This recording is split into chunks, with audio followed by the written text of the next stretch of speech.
Fashion, trend, glamour.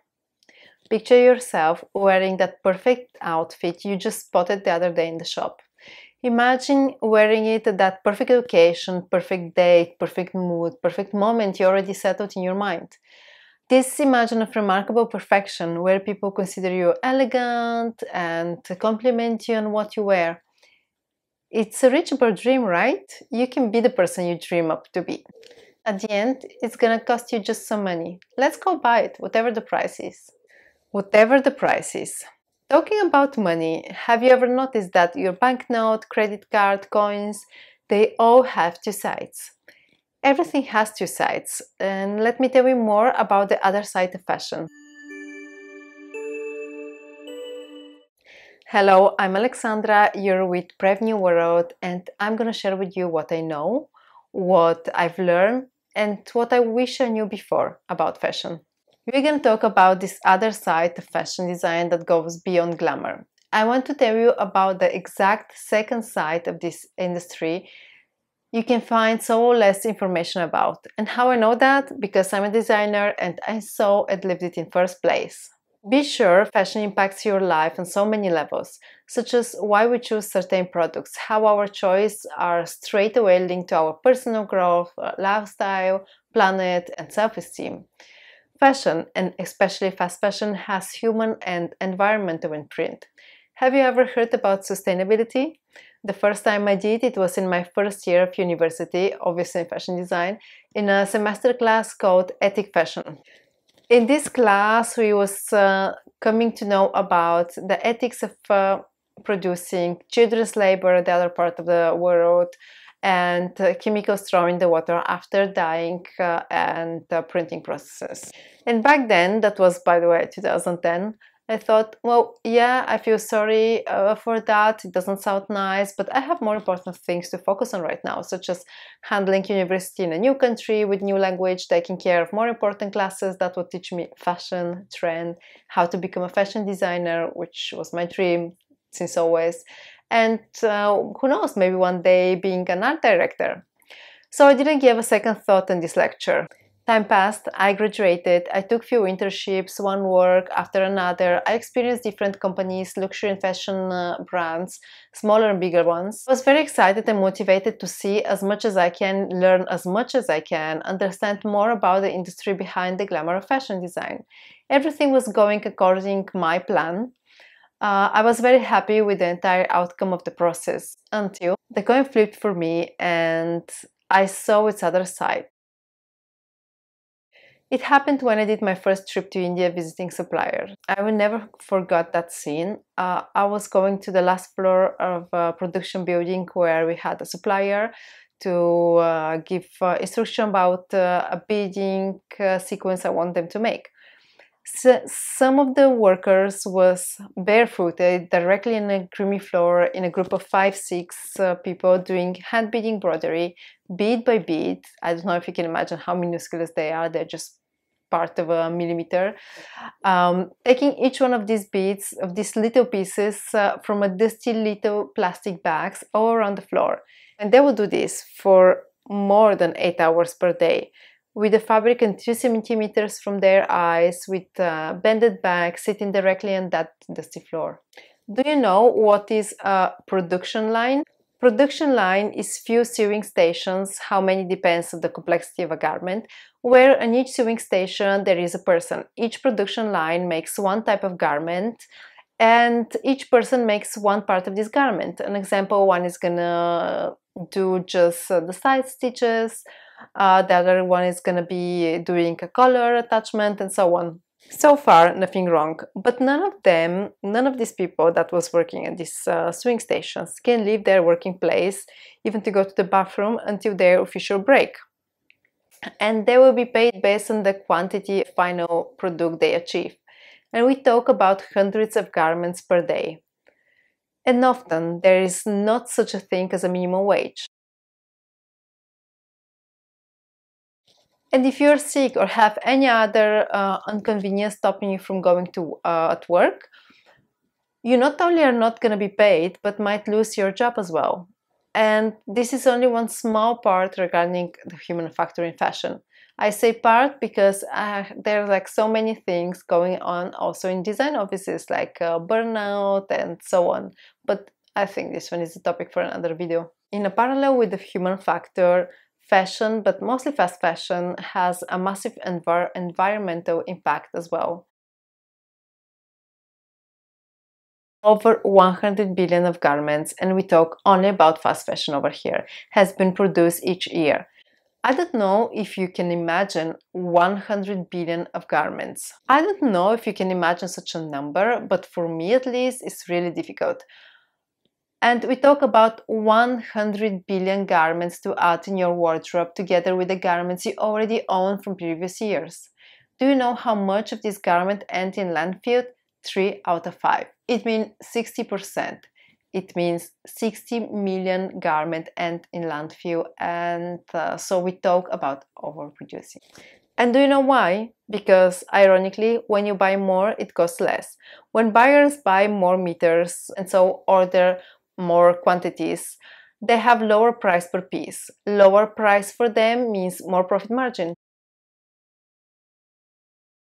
Another environmental factor are fibers. In 2002, polyester overtook cotton as primary fiber, and today over 60% of these 100 billion of garments are polyester-based, or anyway, petroleum derivative-based fabrics.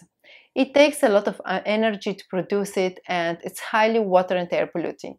Annually, the fossil fuel-based fabrics uses 70 million barrels of oil to produce the raw material PET, and from there proceed for spinning and weaving and so on.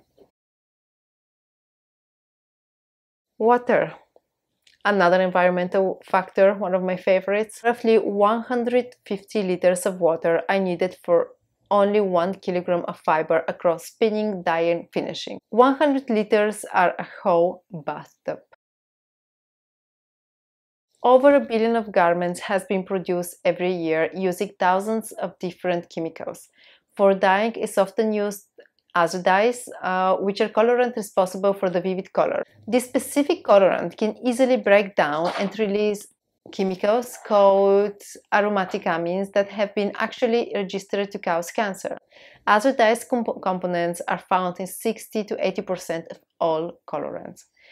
Another very damaging one is the chlorobenzene, chemical usually used in dyeing process of poly-based fabrics.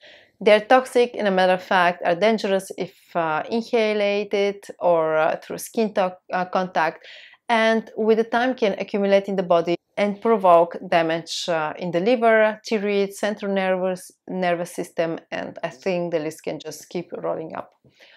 I remember I had a pair of jeans, to be honest, don't recall the brand, that even after a few washing, when I took off my jeans, I will find my hips blue, but like completely indigo blue. Even after a few washing, they would still releasing the colorant. And yes, probably they didn't have a finishing agent, that was the reason why, but my concern is such a garment reach out to distribution net and so consumers.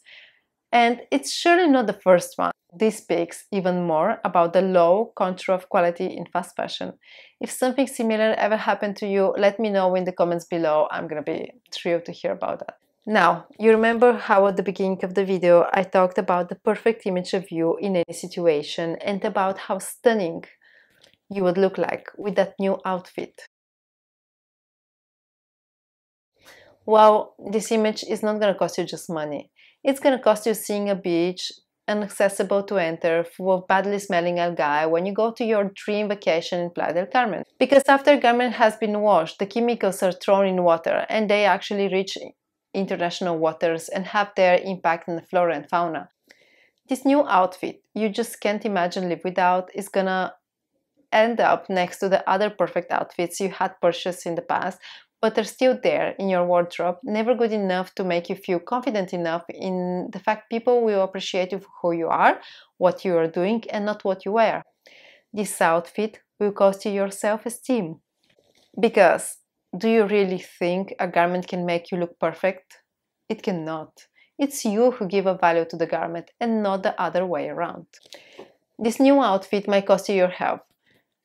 Fast fashion took a hit in the past 2-3 decades. So far, as the argument fast fashion is quite recent in the history, there is no studies that talk about the impact colorants, washings, and so on has on human body. At least from what I know, but if you have different information, share here below. This new outfit costs you your time. Every time you open your wardrobe to arrange it, you will have to go through all these former perfect clothes that don't intrigue you anymore. But you know, they're there, so you will have to dedicate them your time to arrange them or even to force yourself to wear them. This perfect outfit will cost you your money today, space in your wardrobe tomorrow. In 6 months, it's going to be something you've put twice, or if you've put more, then his colors will fade or holes will open because of the usage and washing. In 1 year, you can't watch this outfit anymore, so he will be thrown away and end in landfill, disposing for years in the soil of your earth, causing sterility of the ground, or incinerate, causing pollution in the air. But there is a solution. Stop buying. Ever. Kidding. Next time you have in mind buying something new, and I'm sure you're gonna, ask yourself if you really need it. Ask yourself, does a new garment make me more interesting, more desirable? Does it really express who I am? And who I am? Am I the person who now, knowing how damaging the fast fashion industry is, gonna buy another garment? If I really need this kind of item because I'm sure I'm gonna use it, why don't I buy it from sustainable brand? Next time you decide to buy, do it consciously, acknowledging that your choice has an impact on so many levels. Next time you buy, think about overproducing and where this garment is gonna go at the end of his life. I will keep buying clothes, and you too, and that's absolutely fine. But let's promise to each other, we will do it only when really needed, when we consider all the points above, when we ask the question about the other side of this coin. What does this garment mean to me? Where does it come from? How it's been made? Who made it? Where it's gonna end? If you liked the video and learned something new, support me with a like and subscribe for my channel. See you in the next video, and by then, I wish you to be brave. Be brave in this new world of awareness where your choice actually matters.